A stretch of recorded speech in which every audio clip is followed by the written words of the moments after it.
covering the Utes better than anyone else. This is Utes Insider Steve Bartle of KSLSports.com on 97.5, the KSL Sports Zone. Steve, what's going on, man? Jake, Ben, how we doing? We're doing terrific. Steve, I feel like the Baylor noise off the field over the last 48 hours has grown louder, maybe taking a little bit of a step back today. Do you feel like that's hanging over the program, or is it far enough aside that it doesn't really matter?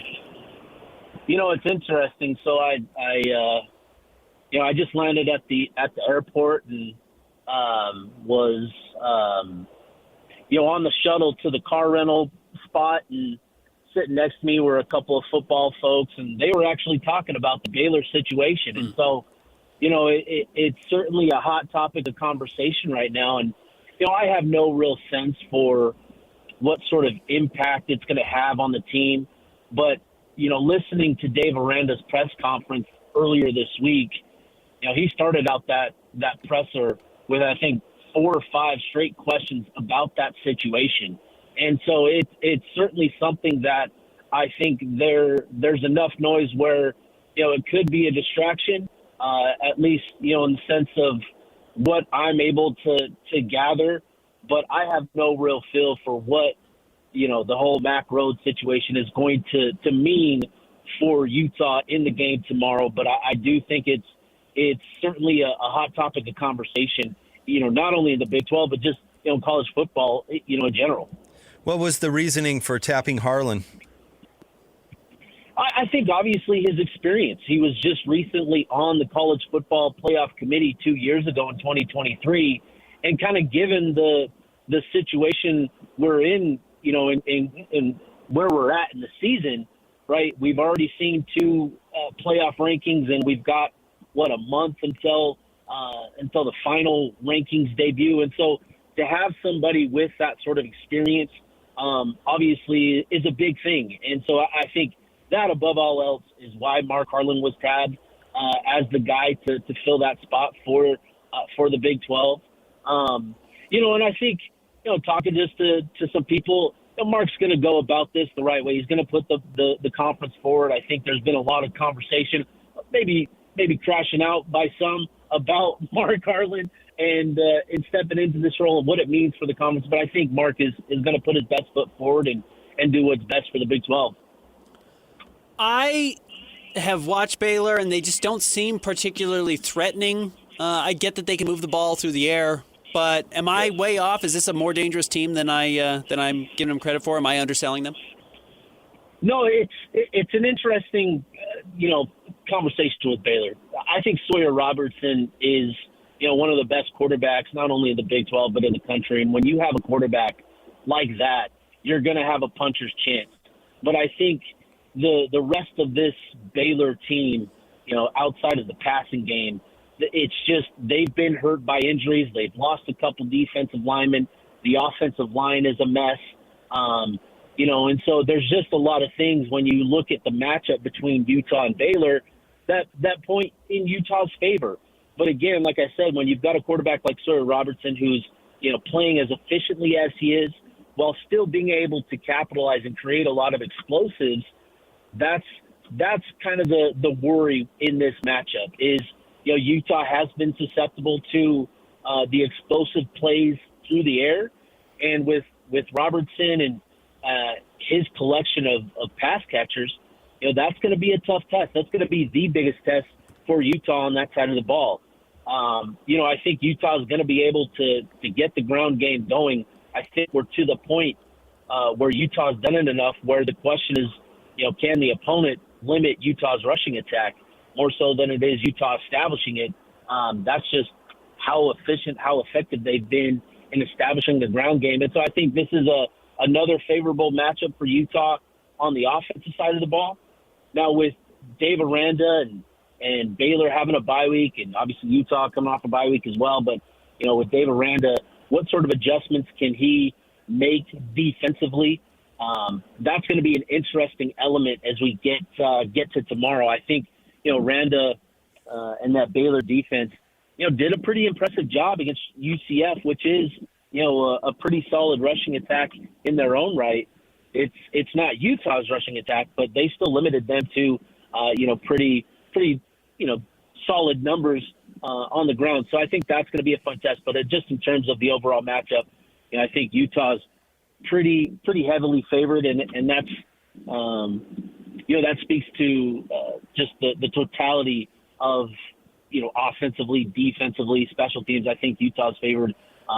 It makes a lot of sense. So I think you're gonna have a chance, a puncher's chance with a quarterback like Sawyer Robinson. But I think you're fair to make the assumptions that you have, Ben. Yeah, I don't think Sawyer's going to be on the field enough. I mean, we looked into those rushing stats, and Baylor just cannot stop the rush at all. So unless Aranda adjusts in new players, I mean, matchups, you talk about this a lot, Steve. Matchups in college football matter so much. I mean, there are teams that can limit Utah's run game. I just don't think Baylor's one of them. Yeah, I agree with you. I think what we've seen this season is that the one team that could, have elite defensive linemen, and that's Texas Tech. And they've done that to a lot of opponents this season. And so, I don't think Baylor has the sort of defensive linemen. Well, I know they don't. They haven't invested in that defensive line the way that Texas Tech has. But again, just with Aranda and some of the things that, he can do schematically, he's a brilliant defensive mind. I'm curious in that sense. But in terms of just the personnel, Utah fans should go into this feeling pretty optimistic, pretty confident about how Utah is going to be able to establish the run, especially with, the emergence of Daniel Bray, the progress that Wayshawn Parker has made as a running back over the last couple of games. And then a week off, we saw what that did for Devin Dampier and, his athletic ability against Arizona State. And, is he going to be able to is he going to have more of that elite athleticism we saw against Arizona State? That's going to make it even harder for Baylor to stop the run as well. So, yeah, I think when you look at this matchup, that phase of the game favors Utah pretty favorably. What do you think about Wayshawn Parker's emergence, and I guess what it means for that backfield? I think this has been part of the plan, right? Is limiting his touches, limiting the usage early on in the season, so that when you get to late October, November, he's in great shape. And you look at his workload to this point of the season. I think he's still under 90 carries, 87 carries if I remember correctly. And you look at where he's at in terms of rushing yards in the conference. He's top 10, but then you compare some of the rushing numbers in terms of his carries, rushing attempts, and it's he's 40, 50 carries short of everybody else in the top 10. And so I think this is where you're going to see a little bit more of Wayshawn Parker as we get into these final three games. And, he's really meshed well with this offense in terms of what they ask the running backs to do in the run game. He's a really great fit because he's able to run inside. He's able to get outside, and having that sort of back, hitting his stride in the month of November, that's a really exciting thing for Utah because he's now had back-to-back 100-yard games, and you look at the schedule, Baylor, Kansas State, and Kansas, those three teams are in the bottom half of the Big 12 in terms of stopping the run. So when you're talking about Wayshawn Parker, what he could be capable of this month, I think, he's at 600 yards right now. I think he's very capable of getting to that 1,000-yard mark. Steve, if you had to read the tea leaves right now, how many teams does the Big 12 get into the playoff? Yeah, I think they get two. I think the Big 12, I think they get two. And I think the key for the Big 12 is going to be two former Big 12 programs in Texas and Oklahoma. You look at their remaining three games, they've got two ranked opponents, and then, LSU for Oklahoma and Arkansas for Texas. That's going to be the key for me is can LSU, can they upset Oklahoma in the final week? If they do, regardless of what wins they get against Alabama, I see that. I don't see that going their way. And then they've got Missouri, who's playing good football.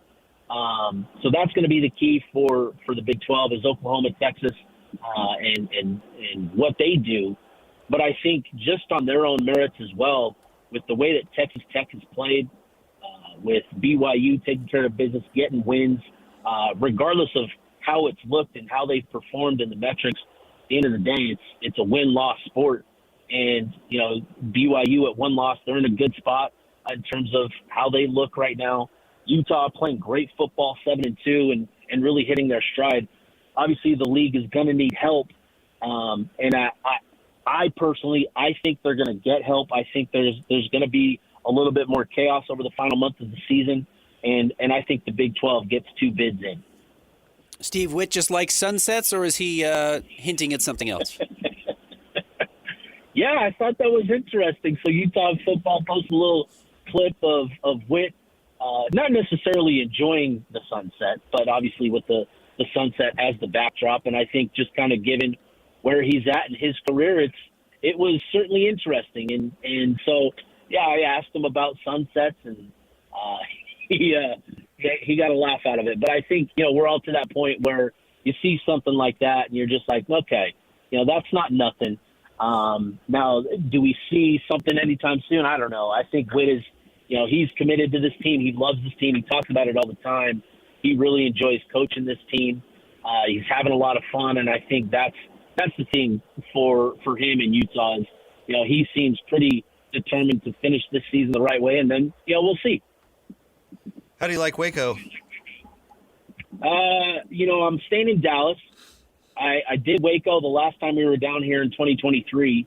I'm also a little terrified to drive around in Texas.